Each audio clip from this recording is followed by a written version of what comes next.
Chers frères et sœurs congolais, ce message s'adresse au Congrès du Congo, c'est-à-dire le Sénat et le Parlement. Que tout celui qui va recevoir ce message sur son téléphone fasse d'urgence pour que ce message soit véhiculé sur toute l'étendue de la République démocratique du Congo. On ne va pas beaucoup parler.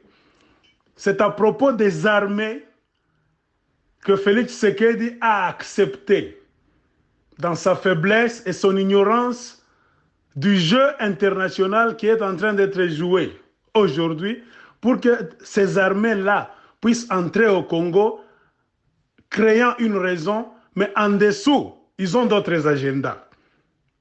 J'ai cité ici l'armée rwandaise, l'armée burundaise, l'armée ougandaise, et récemment, on nous a dit que même l'armée tanzanienne a envie de participer à cette excursion.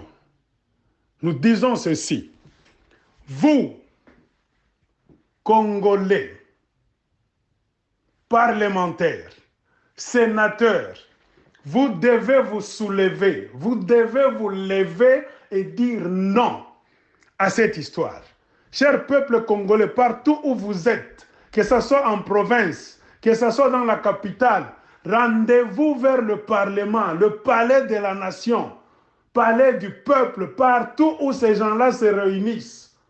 Il faut faire pression pour qu'ils disent clair et haut, pour qu'ils lancent un message de dire non, non, non, N-O-N. L'armée rwandaise, burundaise, ougandaise, même tanzanienne, je ne sais pas n'importe quelle armée qu'ils veulent envoyer au Congo, avec la complicité de Joseph Kabila et l'ignorance de Félix Tshisekedi. Ces armées-là ne doivent pas fouler le sol congolais. C'est le devoir de tout Congolais de véhiculer ce message.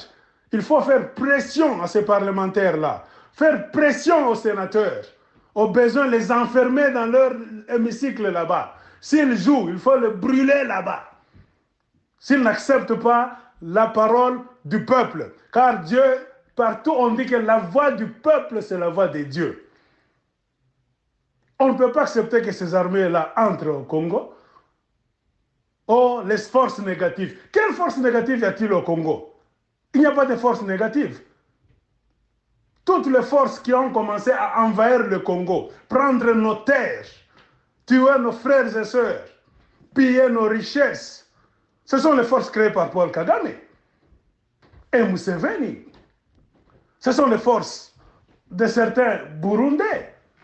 Pourquoi? Parce que le Congo n'est pas contrôlé. Pendant 18 ans, 20 ans aujourd'hui, on a un pouvoir, on a eu un pouvoir en place qui est complice de ces gens-là. Et on voit les autorités congolaises, les politiciens congolais, vous vous taisez comme ça, ces armées-là ne doivent pas entrer. Le complot qui est là, ce qu'ils veulent, ce qu'ils appellent force négative, au juste c'est quoi?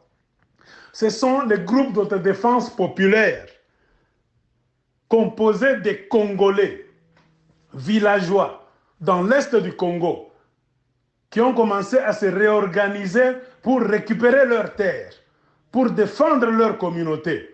Et comme il y a un complot au niveau de la nation congolaise et au niveau international avec les pays voisins, dont spécialement le Rwanda de Kagame et l'Ouganda de Museveni, ce sont ces gens-là qui veulent entrer.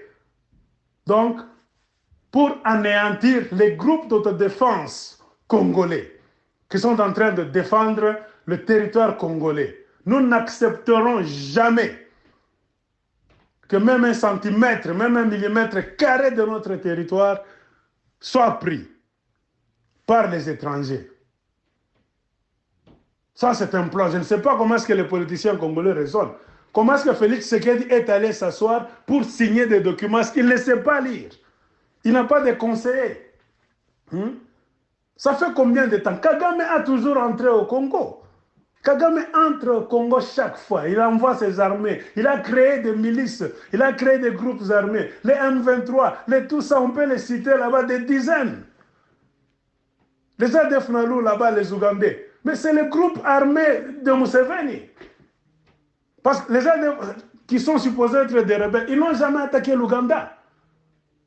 C'est Museveni qui a créé ça. Tout ça pour venir déranger le Congo afin de piller. On sait bien que tous les projets que fait le Rwanda, tous les projets que fait l'Ouganda, ces pays-là font des projets, non pas parce qu'ils ont l'argent. Ils font des projets kilométriques. Oh, le Rwanda sera comme ci en 2019. Le Rwanda sera comme ça en 2020. Pourquoi pas? Ils ont misé sur le Congo, avec la complicité de la communauté internationale. Mais je ne sais pas ce qui se passe dans la tête des Congolais. On voit des politiciens là-bas. Faites pression partout où vous êtes. Allez même dans des maisons de politiciens pour leur dire d'aller vite organiser une réunion d'urgence. Le Sénat congolais, le Parlement, donc le Congrès doit se réunir d'urgence avec pour message dire clairement: nous ne voulons pas que des armées étrangères foulent la terre congolaise, foulent le sol du Congo. Au lieu de cela, je ne sais pas, ceux qui sont au pouvoir au Congo aujourd'hui, Félix Tshisekedi, Vital Kamerhe et consorts, au lieu d'amener ces bandits-là, qui ont toujours volé au Congo, qui ont toujours pillé au Congo, je ne sais pas ce qui se passe dans votre tête. Est-ce que vous ne pouvez pas, vous voulez nous dire que vous n'avez pas d'argent pour mettre sur pied une armée? Joseph Kabila fait 18 ans là-bas, au pouvoir. Oh, nous avons une armée modernisée, nous avons ceci, c'est ça qu'il disait. Si vous avez une armée modernisée, une armée bien équipée, avec la technologie du moment, la technologie de pointe, mais vous ne savez pas défendre votre territoire, vous ne savez pas contrôler votre territoire, c'est-à-dire ce sont des mensonges. C'est la démagogie. Et Félix Tshisekedi, quand tu viens comme ça, il ne faut pas signer des documents sans lire, ou bien rapidement. Il faut demander des conseils aux gens. Le pays ne t'appartient pas, c'est le pays des Congolais. Nous n'allons pas accepter que des forces étrangères entrent au Congo.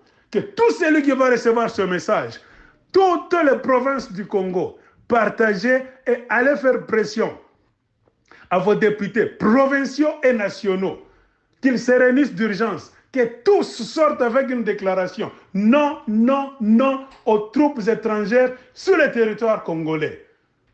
Le peuple est souverain. Tout celui qui va outrepasser la volonté du peuple ne s'en prendra qu'à lui-même.